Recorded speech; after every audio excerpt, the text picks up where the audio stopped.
Good morning and welcome to Eagles 102.3 FM Abuja. We give you an audio-visual radio experience that you can count on any time in a day. And if you are gathering anywhere that you are and you're listening to the sound of my voice, I want to say thank you. I appreciate you. My name is Utuwak Daniel, and today it is time for us to go talking politics and current affairs. We will be as smooth and sleek and fast as we could so that we can open the phone lines so that you can have your voice loudly and clearly in the arena of what's going on in this very segment of the Eagles Morning Risers Breakfast Show. Right now, as much as there is so much heat going on in the country, it does seem as though Nuhu Ribadu and an entourage of 10 will be going to the United States to see more and to engage in a conversation that has to do with Nigeria's being designated as a CPC by the United States of America. And that is already having an influence even in our stock, even in our exchange rate. It's having it in all sphere of the Nigerian society. And as much as quite a number of voices, the differing voices, have been heard with regards to Trump's analytics to the insecurity in Nigeria. We still have some other issues that are indeed impeding the very democracy that we have sworn to hold together, right? There has also been some talk about whether or not we are indeed practicing democracy. Maybe we should give a new name to the type of governance and government that we are running in the country today. Yes, we saw some good weaponization as well as some precise or precision airstrike from the NAF, pounding Sambisa, destroying major terrorist enclave in precision airstrike and all. I mean, 17 October ambush and troops at Kashomiri. In fact, that was really, really not cool. And according to the statement signed by the Air Commodore, Ayman Ojadame, Director of Public Relations and Information, right? The air interdiction mission was executed on 19 November 2025. And this was after persistent intelligence, surveillance, and reconnaissance, right? And it reveals suspicious activities, active structures, and coordinated terrorist maneuvers within the ARA hideout. Right now, there's something that happened or that is happening right now, and quite a number of other things going on in Nigeria today. But we would like to delve into one particular one, and that would be from the place of the PDP crisis. Now, I know that for one, I had said that I don't want to be one person to continue with this PDP conversation. But then again, this one is striking hard at the heart of the conversation. Why is it striking so hard? It is because of a statement that the two factional, well, I'll call them party instigators. I wouldn't call them leaders. The two factional PDP instigators. And that would be, on the one side, the Minister of FCT, Wike. I mean, there's no hiding in that conversation. As well as the eligible, the legit, the recognized faction. Yeah, we have to put faction to it. Of the PDP. Talking about Tanimu Turaki, who is a factional chairman, but the only difference is his faction is upheld by the court. INEC also sees the faction as legit. He had made claims that democracy is under threat. And he called for international intervention. Now, he didn't just stop at international. Well, it's not when you say international, you already know who international would be now. Even though international comprises of other nations of the world, talking about Russia, China, and all of that. But in this sense of international, Turaki made no mistake in calling on the US President, Donald Trump, to come to our aid and telling us that our democracy is faulty. It is everything wrong. In fact, it called on democracies of the world to intervene in the situation, the very shameful, I don't know, do I have an adjective or something to indeed qualify how shameful it was at Wadata Plaza, where you see security personnel. Why are they always in the mix? Somebody's asking. Loyal to the two factional PDP chairman, and they were having a brawl right there in the face of the earth. Earth satellites captured them, and we still run a government of the people, for the people, and by the people. So that's it. But the FCT minister is seeing things differently. Says no, Nigeria's democracy is not under threat. So the topic of discussion is the recent crisis within the People's Democratic Party, PDP, Nigeria's largest opposition party, and the reaction of Minister Wike, who dismissed claims that Nigeria's democracy is under threat. So the PDP crisis is a recurring issue, and the party is experiencing internal conflict and leadership tussles. Now, if you recall that in 2015, the PDP suffered a major split, with some members defecting to the All Progressives APC. Now, in 2020, the party faced another crisis, with multiple factions emerging and vying for control. Now, the current crisis is centered around the leadership of the party, with Tanimu Turaki making huge claims that the Nigeria's democracy is under threat, calling on President Donald Trump to come save Nigeria's democracy. Now, let me illustrate it so you understand in a layman's language. Imagine a school with multiple student groups. Each of them are vying for power. They want to get it. They want to be influential. They want to be seen. They want to be heard. But when conflict arises, the school administrator must intervene to maintain order and stability.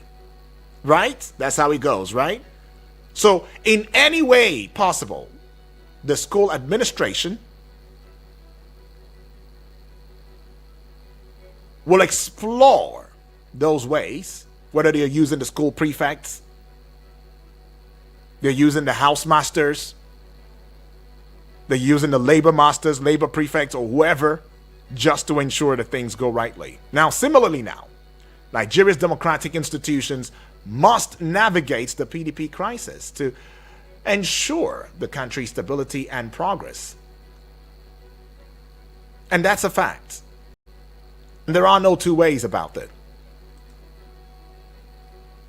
There are no two ways about it. So there is a thick cloud of uncertainty hanging over the PDP right now, as these two powers have decided that none will concede to the other. I mean, the dramatic escalation marks the latest chapter in a lingering internal crisis that has split the PDP into two warring camps. Now, I'm not even concerned about the split. I'm not concerned about it. I want us to look into the statement about democracy in Nigeria being under threat, fizzling out day after day, day after day. And then, of course, the counter reaction from the FCT minister, who says, no. If you're failing as a person, don't bring your failures to Raki. Don't bring your failures into the matter that concerns over 200 and maybe 10 or 20 or 220 or 250. We don't even know. We don't know how many we are, sadly. Well, over 200 estimated Nigerians' lives Leave your frustrations at the door. Because as far as he's concerned, talking about the FCT minister, democracy is not under threat. It is the people who are running it that are making it look or giving it a bad name, so to speak. So this morning we will be connecting with our guest, Comrade Gerald Okachi. He's going to be adding his voice in the discourse this morning and letting us know from a humanistic point of view what he thinks about the brawl, the face-off in the language of the kind of governance that we practice, talking about democracy in Nigeria. Now, Comrade Gerald Okachi is a human rights activist, by the way, public affairs commentator, social analyst, and conflict resolution expert. Comrade Gerald, good morning and welcome to the discourse this morning. Yes, a very good morning to you, to our wonderful listeners. Thank you for having me on one of the best radio stations, as I always said, and the first are there. Appreciate that one. Now, Comrade Gerald, I mean, democracy in Nigeria, is it under threat or is it not? Tani Muturaki is saying Christians are facing genocide in Nigeria. Our democracy needs foreign intervention to survive. Nyesom Wike is saying Nigeria's democracy is not under threat. Some are even calling Trump to save their democracy. How can you call an outsider to save you when you can't even obey a simple court order? Now, Babagana Zulum is saying the worst of the Boko Haram insurgency is over. Oh, it's over. We don't even have all of that. Don't worry, our democracy is intact. We shall continue to collaborate and provide the needed intelligence to our security forces to bring this madness to an end. And Kashim Shettima has not given a statement, except the statement, the marching order that the president had given to him, saying, go and represent, commiserate with those who have seemingly been failed by governance, giving them the assurance that we are on top of the situation and that we will indeed bring the perpetrators of the Kebbi school attacks to book. What are your concerns about democracy in Nigeria? Thank you for having me once again. To start with, Nigerian democracy is not collapsing, but is visibly under visible stress due to a growing trend of internal party crisis, political interventions, institutional weakness, and escalating use of foreign influence narratives. So the narrowing it down to your introduction with regards to PDP crisis, where one faction reportedly calls for President Donald Trump's intervention, while Wike-led a group resists, reflects deeper systemic issues affecting all major political parties in Nigeria. It goes to show that intra-party crisis is a symptom of weak internal democracy. The PDP has a long history of factionalism, but the current tussle between Turaki, which is Bala Mohammed, Sheyi Makinde group versus Wike-led group, shows breakdown of dispute resolution mechanisms, personal interest overriding collective party ideology, and invited foreign intervention narrative, which is unprecedented and destabilizing. Just trying to hang on to declaration of Nigeria as a country of particular concern. So calling on foreign president to intervene in a domestic political party crisis is a sign of desperation, a possible violation of sovereignty norms, an indicator of declining confidence in Nigerian institutions. Of course, out of the 18 or thereabout, 18 or 19 political parties that we have in Nigeria today, there's none that is without internal issues. That APC appears to be bright today because they are having president who is still in charge, who is still wielding the guns, dictating the tune. So internal divisions between key power blocks, tussle over party structure, candidate selection, and regional representation, allegation of overbearing influence of serving officials. It's one of the battles that we see, often seen. It makes the system more fragile, and it's not new in our political system. But when one begins to go to the extreme where you begin to beckon on foreign aids to something that you can allow peace to reign, it shows that expression of helplessness or hopelessness in a renewed hope agenda. So it's unfortunate. And again, talking about authentic leadership, as far as I'm concerned, none of the parties can be referred as authentic. In fact, if you want to look for authenticity, you begin to look at it from the INEC website. As of today, Samuel Anyang was still considered as the National Secretary of PDP, which is in the faction of Wike-led group. And none of the parading national chairman is being recognized as national chairman of the INEC. You go to INEC website, what you will see there is Damagun. Still Damagun? Yes. So, and Damagun is on the side of Turaki and Co. It goes to show that those crises, as we have often seen, that is poorly managed, will affect both the electoral umpire and Nigerians at large. So it's not something that we can say, okay, we overlook because it's party issues here. It cannot concern us. In fact, it doesn't affect our daily activity. But it has a way, because when you overdig a substructure, the chances that superstructure will fall are there. So political parties are supposed to be ideological platform, but in Nigeria, they function as vehicles for capturing power. They are dependent on strong personalities, not institutions. They lack internal conflict resolution frameworks.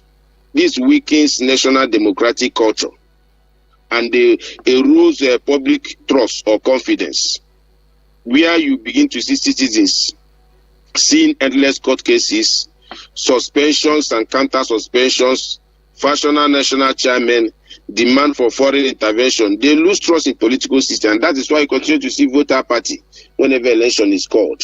It doesn't tell good about us. Right. When even those people, the factional chairman is calling to help Nigeria, President Donald Trump in his first tenure as President of the United States of America, refer to us in a unprintable language as a shit something. This time around, he's making another derogatory, using another phrase, disgraced. It doesn't make any sense. At the same time, you begin to call for such because of desperation and situation you look as a hopeless situation. So calling on U.S. intervention, whether symbolic or historical, is dangerous. President, have we not put ourselves in the place where we deserve being called such names? I mean, comrade, does it not occur to you the shamefulness, in some of the doings that's going on in this country? I mean, look at the way the security personnel were scrambling at the gates and all of that. And, look at the way that our girls from a school, were just taken 25, repeating itself. Go to Kwara State. Look at what happened in that worship center. But tell me something, comrade. Have we not really deserved it? Maybe earned it in one way or the other? Because if we have indeed put our house in order, I don't see where even Trump would come out and call us whatever it is it calls, which I don't care. Honestly speaking, saying we deserve being referred in that manner is I'm coming. Just be honest. It is important that if we are to be honest, it's not only Donald Trump referring us. During the Donald Trump first tenure as a president of the United States, I think that was when UK we are having I think David Cameron or thereabouts. Okay, Cameron, yeah. At the same time, it was recorded where he was giving briefing to late Queen Elizabeth, referring us to fantastically corrupt. Well, did we deserve it? We more than that, because the realities on ground is showing. You understand? And political actors that are supposed to lead by example have continued to live in self-denial and allowing hypocrites, appointees to begin to, profile any decent voice. This is what have brought us to where we are. And it's shameful to say the least, because Nigeria is the only country in the world that citizens are not proud of their leadership. The only country? The only country. Go and check. Other countries have their internal issues, one way or the other. But it's only that both those Nigerians in diaspora and those, even if you do investigative work on the streets of Nigeria today, so okay, I'm bringing 10 Nigerians to ask them independently, what do you think or say about leadership of Nigeria? You always see 7-3. 7 kicking against, expressing this disappointment, dissatisfaction. Maybe 3 that will be sympathetic either through religious lineage or maybe tribal ethnic line, or maybe with political party line. They are suffering the same thing, but they will just hinge on something to make it look like, things repeating the same. Look at the killing of a brigadier general.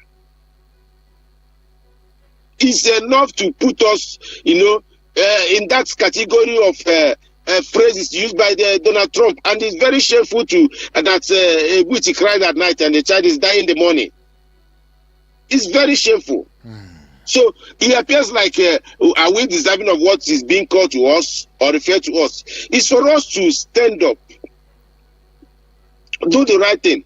We have oftentimes politicized everything, damning sensitivity on important things. We saw, as of today now, majority of Nigerians are looking at the current government led by President Bola Ahmed Tinubu as a government that has captured almost everything, a state capture government, rather than democracy. Just as you are asking what kind of government are we running, is this still the democracy, another name to be given to it? They are looking at a state capture, a situation where President Bola Ahmed Tinubu, we have 3 arms of government. We go to another arm of government to do his state function, to present budget at national, so they will be singing on your mandate we shall stand. Another arm of government, you will go there to perform another function, they will be singing on your mandate we shall, and everybody will be standing, when they are supposed to function independently. So he got to tell you that even while was it not what happened in KB, I guess, we are students we are taking. Few hours after students we are taking, we saw Vice President receiving the campees in another state. It shows how we have bastardized and erode our consciousness due to political or interest-driven agenda. And that is why anybody can wake up and refer to us in any manner they wish to refer to us. If we can jettison nepotism, tribalism, ethnicity, religionism, and what have you, and focus on merit, competence, and work with empathy, a lot of things will be right. We will not find ourselves where we find ourselves. So do you think that's exactly what the PDP is lacking right now? Not just PDP, but the ruling class. In fact, due to this crisis of PDP, made Nigerians to change government. And they refuse to, learn. You look at the accusations of the factions. Very germane accusations. Wike, in one of his interviews, is saying that Damagu is very corrupt. That in a sane society, he should be in jail. In other angle, another group are claiming that Wike want to kill the party. That is giving the only condition for peace to reign in the party, that they must not present candidates in 2027 to run against Tinubu. Very reckless statement. And I was reading an article yesterday where they saw the person who wrote the article make comparison between Senator Ned Nwoke, I'm forgetting his surname, Senator Ned, and Sean Diddy, the formerly Puff Daddy. Making that comparison, he was saying that Puff Daddy or Sean Diddy is more popular than Senator Ned. Puff Daddy, Sean Diddy is in America. He has more money than Senator Ned. He has more connection and contacts than Senator Ned. But he had issues with regards to drug, rape, and what have you in his house. Because they have strong institutions, they handle it. And currently now he's serving a punishment for his wrongdoing in one of the prisons in the United States of America. And here we have a senator who is having internal crisis or family issues, and they have come to the public and make sure of it, mentioning drugs, mentioning abuses, mentioning one thing or the other, and we have NDLEA and we have NAPTIP and so on and so forth. Nobody has been queried, nobody has been invited, nobody has been arrested. These are some of the things that make other global nations to look at us as if we are serious. A situation where a parley to President Bola Ahmed Tinubu will block a plane from flying. Another lady will obstruct another plane, and she will nearly be stripped naked. And we saw the way they handled the two situations. Which one is more gravier and more punishable? So it becomes a selective situation where democratic culture that is expected in Nigeria and expected globally is not being practiced. It becomes, you either look at what the person at the center is doing, how his body language is signaling things. That's when you begin to act or not to act. Where we make weaponization of state institutions like EFCC, police, judiciary, party electoral committees, to use to instigate crisis in a party. Just a few weeks ago, we thank God for the failed attempt or rumored attempt of a military takeover. We thank God that it failed. And the matter that we complained that EFCC shouldn't have closed with regards to Timothy Besiever was reiterated because he was fingered in that process. It becomes a pure case of a tall man with a clear leg enter a room, and we are watching a masquerade comes out of that room with a clear leg. What do you think will happen? Everyone will believe the tall man that entered the room that is wearing that masquerade. So once state instruments become tools for political battles, democracy suffers. Does this mean Nigerian democracy is collapsing? No. Nigerian democracy is not collapsing. However, it is under pressure from factional elite battles, weak conflict resolution within political parties, judicial overload from political cases, where you begin to see foreign shopping. One court will give judgment in the SPT, another will go to Ibadan of the same jurisdiction and counter it. That is what we are seeing across all the political parties. So, where foreign interference narratives are being used as a knocking point, where personality politics rather than issue-based politics. These are early warning signs that must be addressed. So how is this affecting our social stability in any way? Oh yes, it is. It is because, of course, we saw how those factions end up with self-help. We saw how they begin to get crash their offices rather than allowing institutions of government to handle issues. No grief for anybody because the case of the day. And with this kind of call, it shows that they have expressed lack of confidence to institutions of government to bring to bear the situation. Take, for example, the Turkey-led factional chairman. You know, claimed that he went to the CP of FCT to inform him of his inaugural NEC meeting. Mm-hmm. The purpose of going there, which normally PDP, no party does that. Maybe you want to have NEC meeting, begin to look for CP, but they have already envisaged crisis coming, claiming that they saw in social media. Another faction they claim to expel, planning the same thing, the same venue. They went to CP. Ordinarily, I had expected the Commissioner of Police FCT and the entire police force to lock that place, put it under lock and keys. And they had the right to do so. Yes. To avert situation.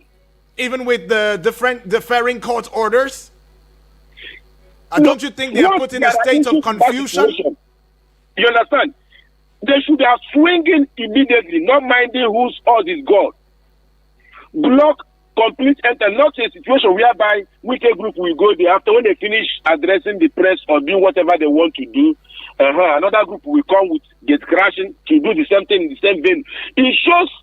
It goes to show that the quality leadership in terms of management of crisis is not there. Okay, we'll put it back to your thoughts and just open the phone lines. You want to be a part of the discourse this morning, stick to the number as I give it to you right now, 0907 353 0044. That is 0907 353 0044. Go straight to the point, your name, your location, and that's it. And get onto the WhatsApp portal too as well, and leave your voice note via the, not just voice note. Let's just say stick to, text message to the WhatsApp number, and that would be 0909 705 4450. You can also follow across social media platforms and leave your comment in the comment section. I'm talking YouTube and I'm talking Facebook at Eagles FM Abuja. And don't forget Twitter, that's X, and TikTok and Instagram. Taking this call. Hello, good morning. Good morning, Duak. Yes, good morning, please. Can you hear me? Yes, go ahead. God will bless you. Appreciate. What's your name? Where are you calling from? You see, to me, in my opinion. What's your name? Where are you calling from? Oh, my name is Basil. Where are you calling from, Bashil? I'm calling from Suleja. Talk to us. I'm popularly called Bushman. Okay. Welcome aboard, Bushman. In my opinion, in all this, democracy is dying and dying fastly. Okay. You see, I guess it was the very general that was killed. I'm a retired army sergeant. Okay. Who killed the general? Is it the enemy or his troops? What would the brigade commander do in the war front before he was caught in ambush?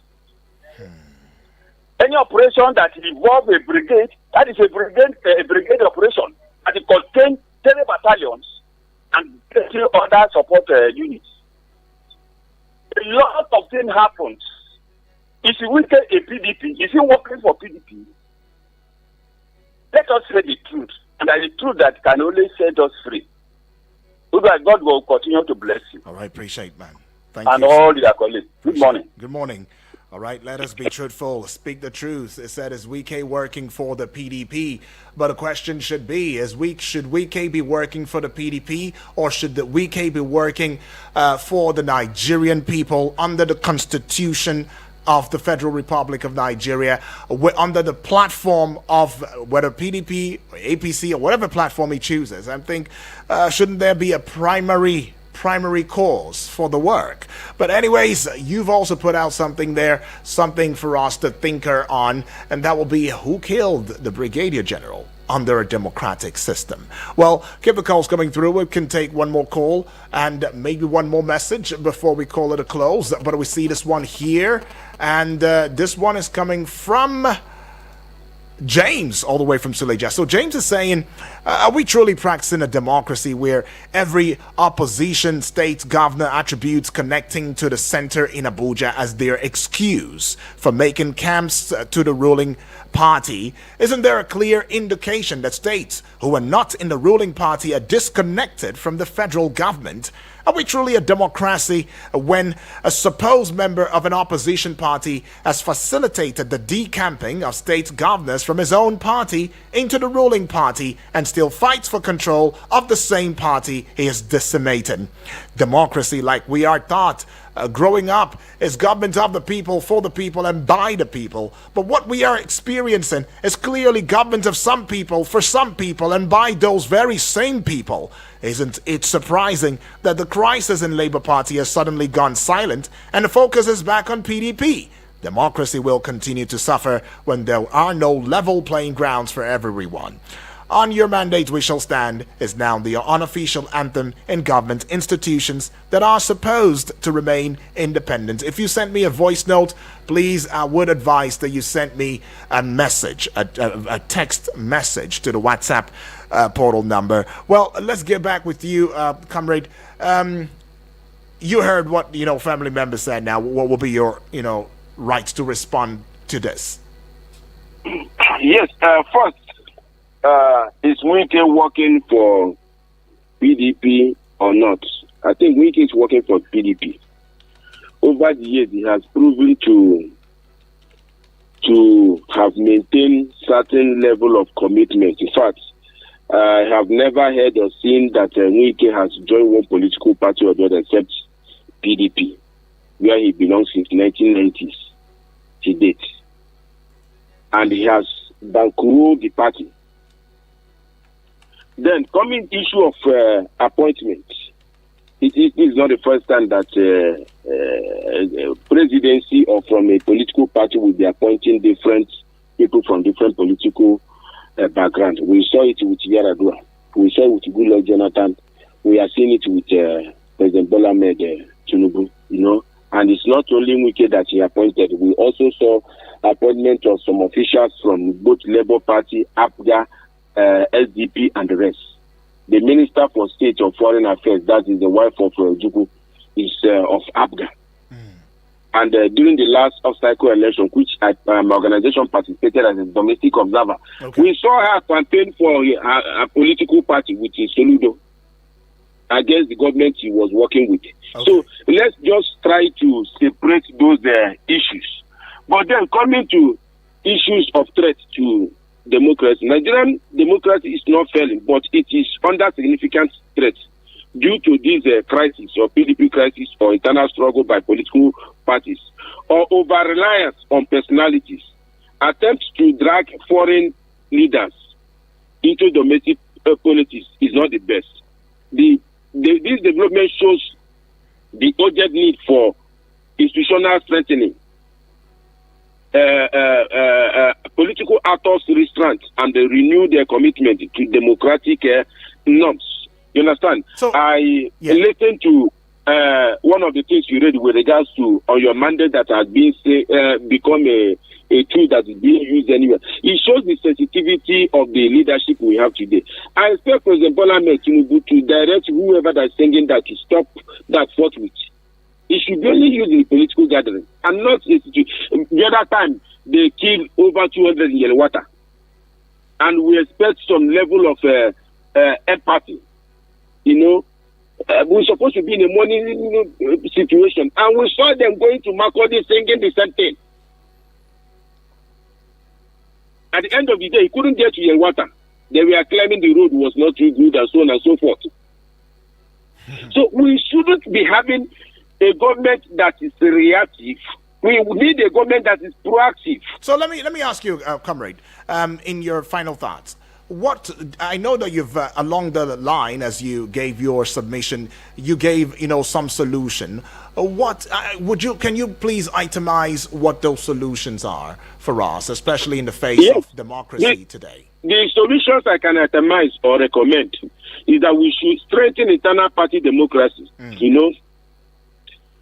Make it mandatory that we have internal election, transparent leadership rotation, enforcement of party constitutions. It shouldn't be that maybe constitution will say A and we will bend it.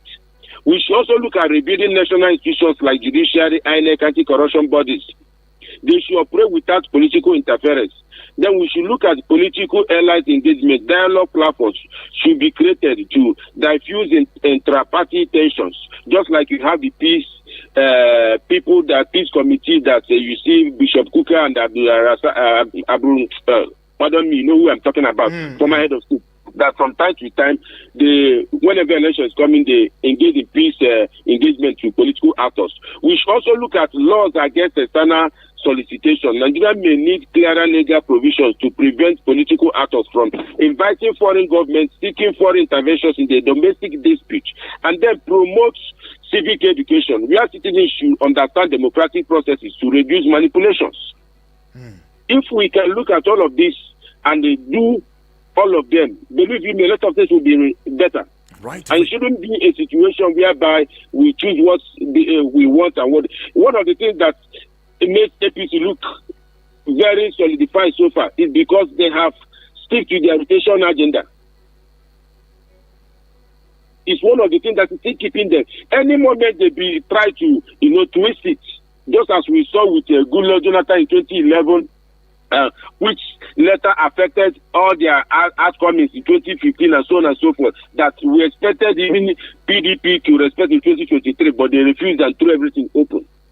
It's one of the things that destroy political parties, because if you look at the grosses of Wike and their group, you recall that period to 2023 general election, they assembled at Asaba. Delta State, over 16 of them, certain governors, declaring that power must shift to the south. At the same time, you saw the same people that made that declaration, the state governor that hosted it, because they only met it article.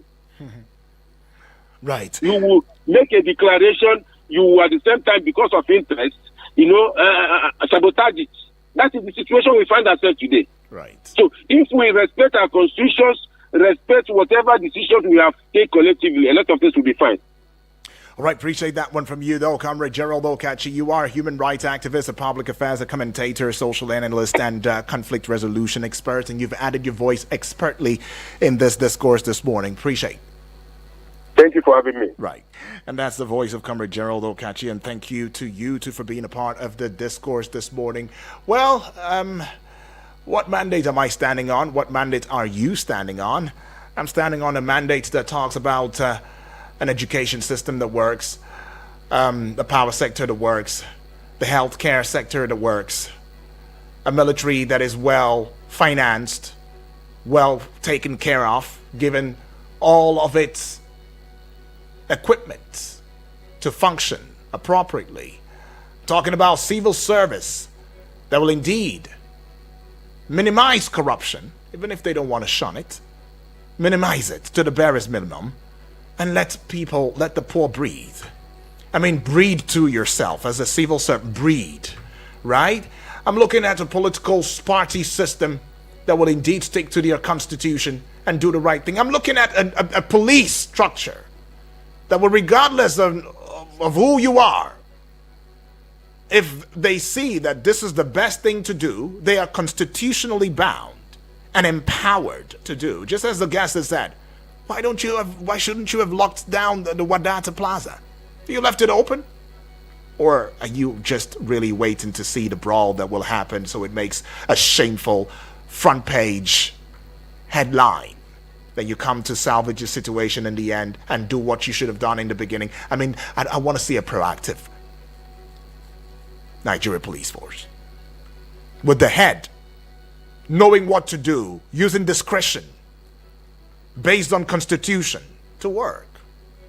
That's what we want to see. But anyways, as family members will say, we're on our way to getting it rightly. We will get it right.